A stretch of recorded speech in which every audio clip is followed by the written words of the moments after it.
Capítulo 2 A religião.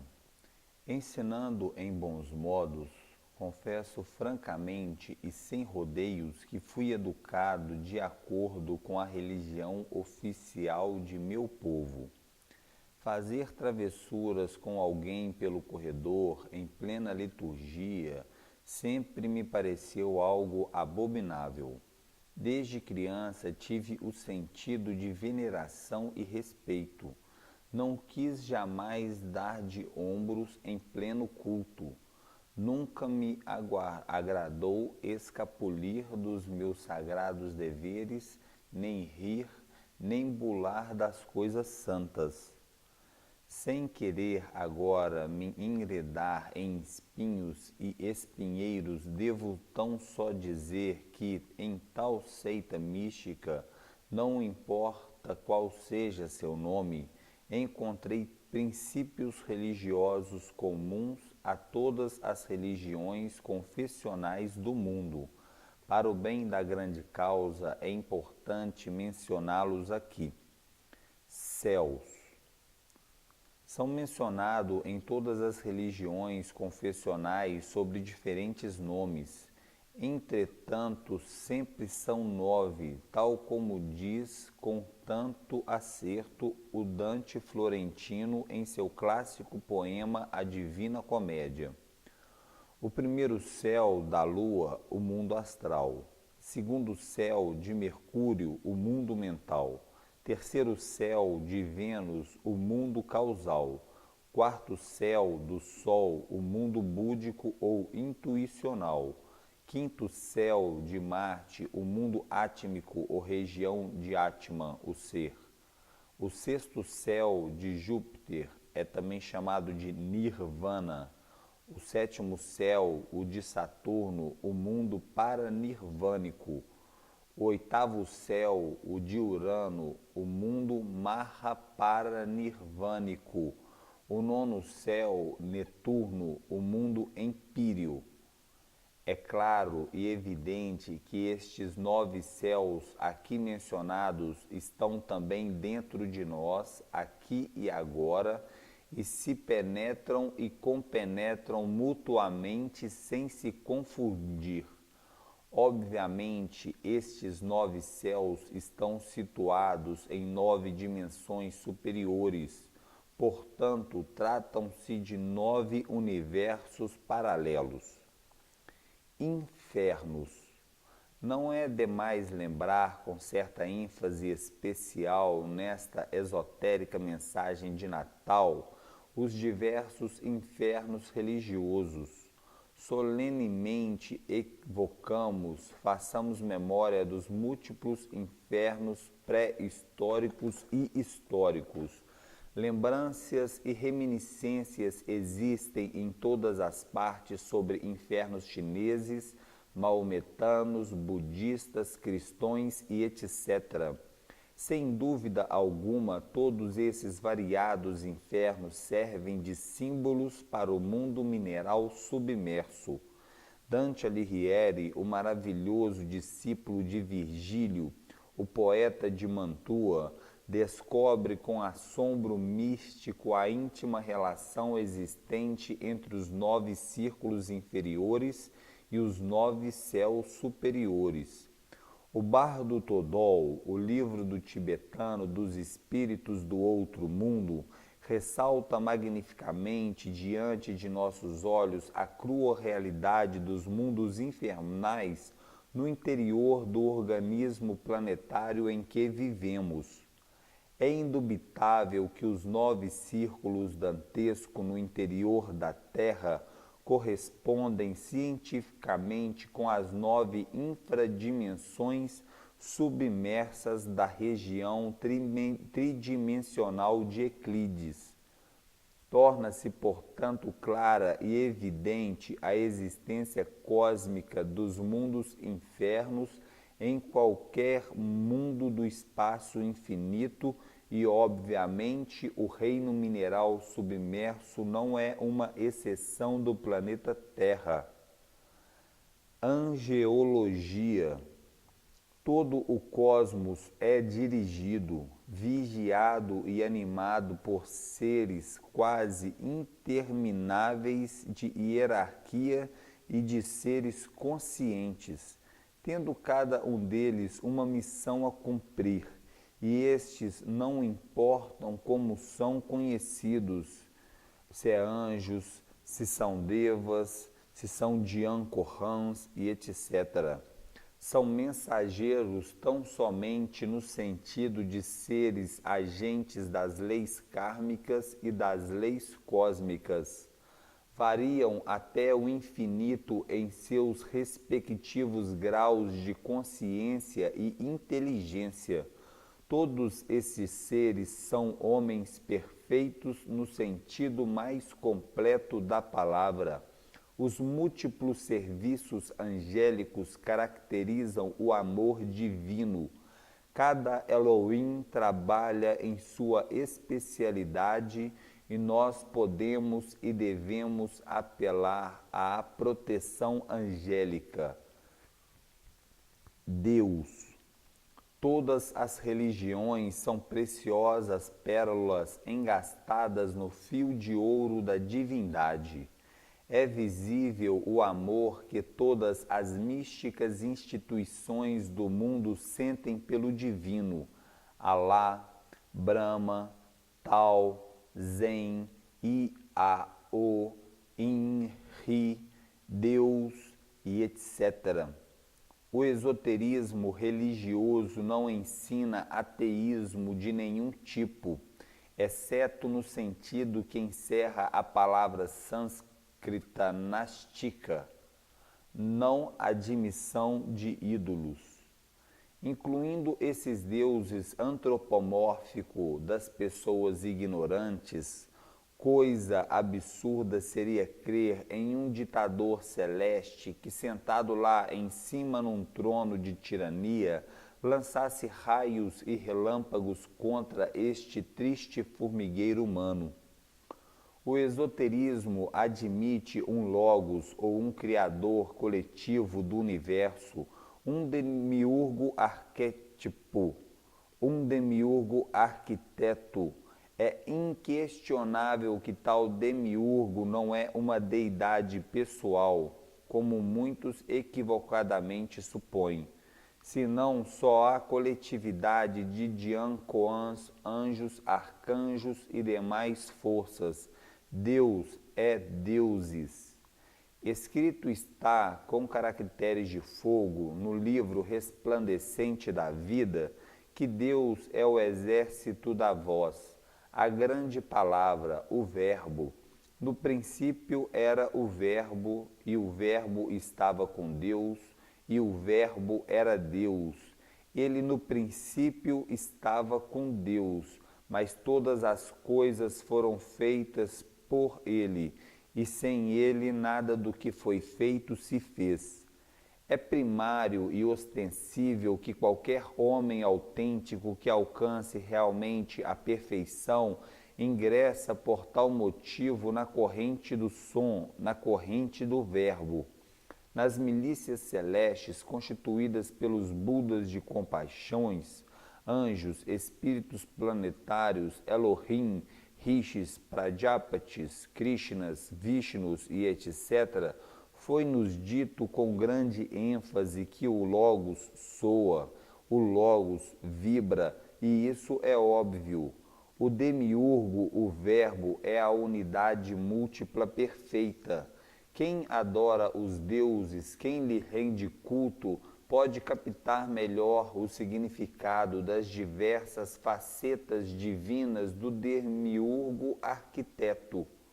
Quando a humanidade se burlou dos deuses santos, ferida de morte caiu no grosseiro materialismo desta idade de ferro.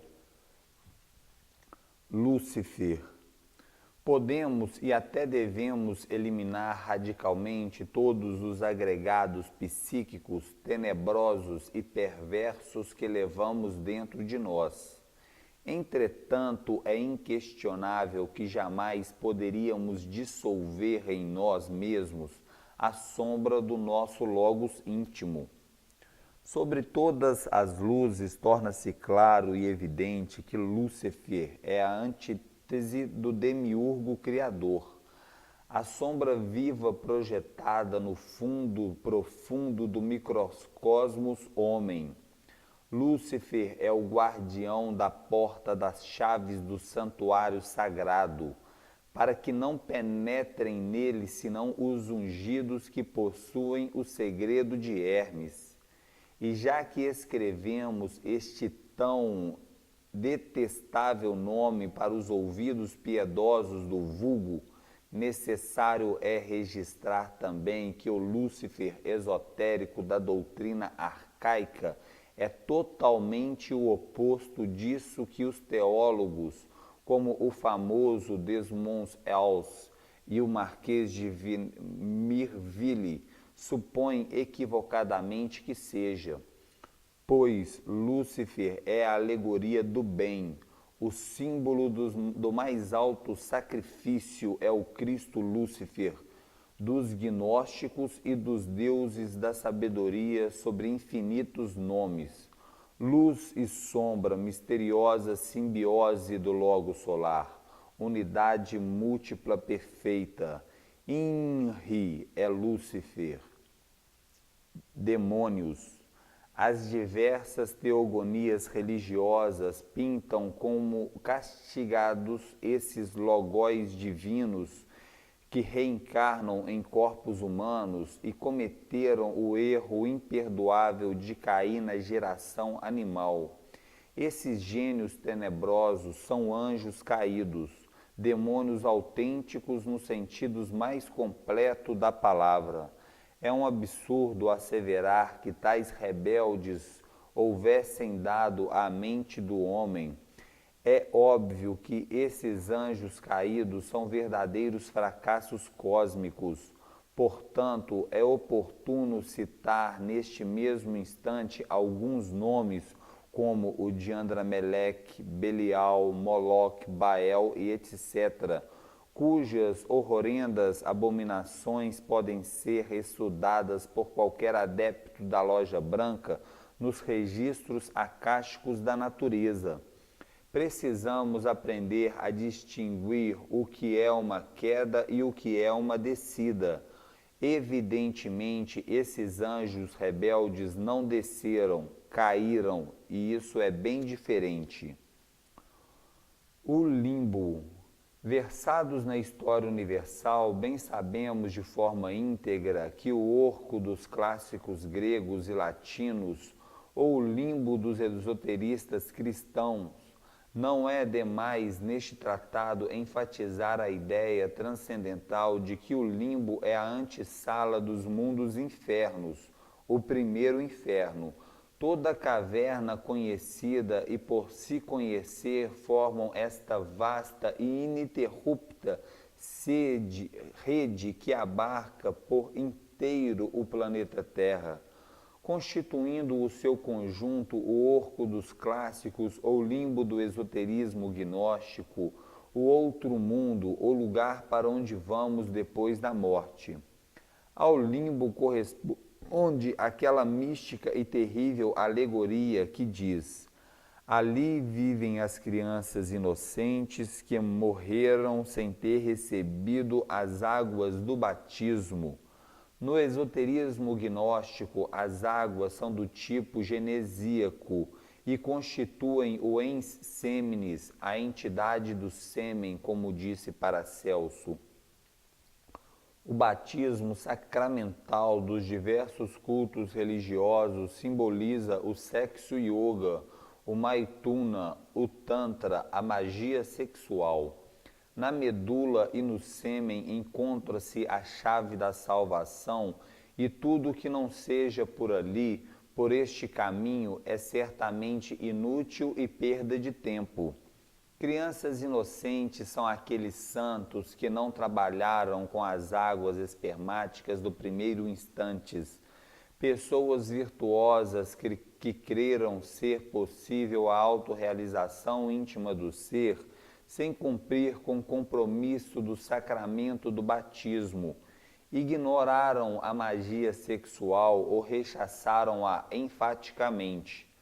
Somente Mercúrio, o chefe e evocador das almas, tomando o caducel da sabedoria em sua destra, pode evocar de novo à vida as infelizes criaturas inocentes precipitadas no orco. Somente ele, o Mercúrio, o arquimago e hierofante, pode fazê-las renascer em ambientes propícios para o trabalho fecundo e criador na forja dos cíclopes. É assim que o Mercúrio, o Núncio e o Lobo do Sol faz ingressar as almas do limbo às milícias celestes.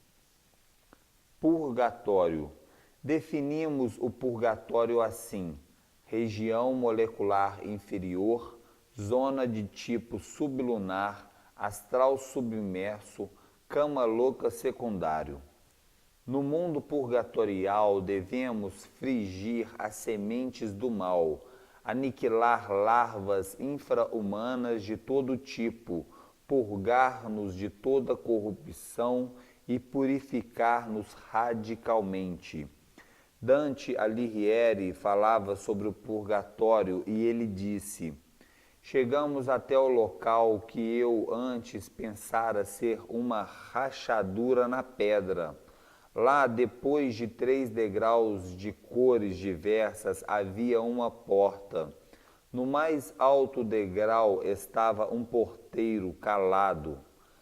Eu não consegui mirá-lo, pois o clarão que emanava de seu rosto me ofuscava. Brilhava tanto quanto o sol, que refletia na espada nua firme na sua mão. Dizei daí mesmo aonde estás e o que quereis, ordenou o anjo. Aonde está a vossa escolta? Cuidai para que não vos arrependei de ter vindo aqui. Uma mulher do céu respondeu o mestre: há pouco tempo atrás nos disse: lá está a porta, ide até ela. Que ela então continua a vos guiar, continuou o porteiro. Vinde então e subi nossos degraus. Nós obedecemos. O primeiro degrau era branco e de um mármore tão claro que nele me vi refletido. O segundo era mais escuro que pés, e era feito de pedra áspera, com várias rachaduras na superfície. O terceiro e último me pareceu ser de pórfiro flamejante, tão rubro quanto o sangue vivo que jorra de uma veia. E era neste degrau que o anjo de Deus pousava seus pés e se sentava numa soleira que parecia uma pedra de diamante. O mestre me guiou pelos 3 degraus e disse: pede-lhe humildemente para girar a chave para ti. Devotamente me ajoelhei diante do anjo, bati no peito 3 vezes e pedi misericórdia para que a porta ele abrisse para mim. Sem que eu sentisse nada, ele tomou a espada e desempenhou sobre a minha testa 7 feridas em forma de P e disse: entrando aqui, não deixes de lavar estas feridas. Depois buscou dentro de sua roupa cor de terra 2 chaves, uma era de prata e a outra chave era de ouro. Primeiro ele girou a chave branca e depois a amarela, e então a trava da porta foi aberta.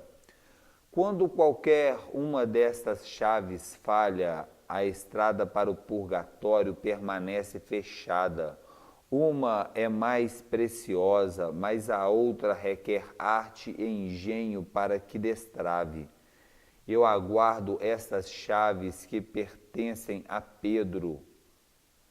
Ele me ensinou para que aqueles que se postarem diante dos meus pés, é melhor errar em abri-la do que mantê-la fechada. Depois, abrindo finalmente a porta sagrada, ordenou: entrai, mas lembrai-vos que para cá retorna aqueles que olham para trás.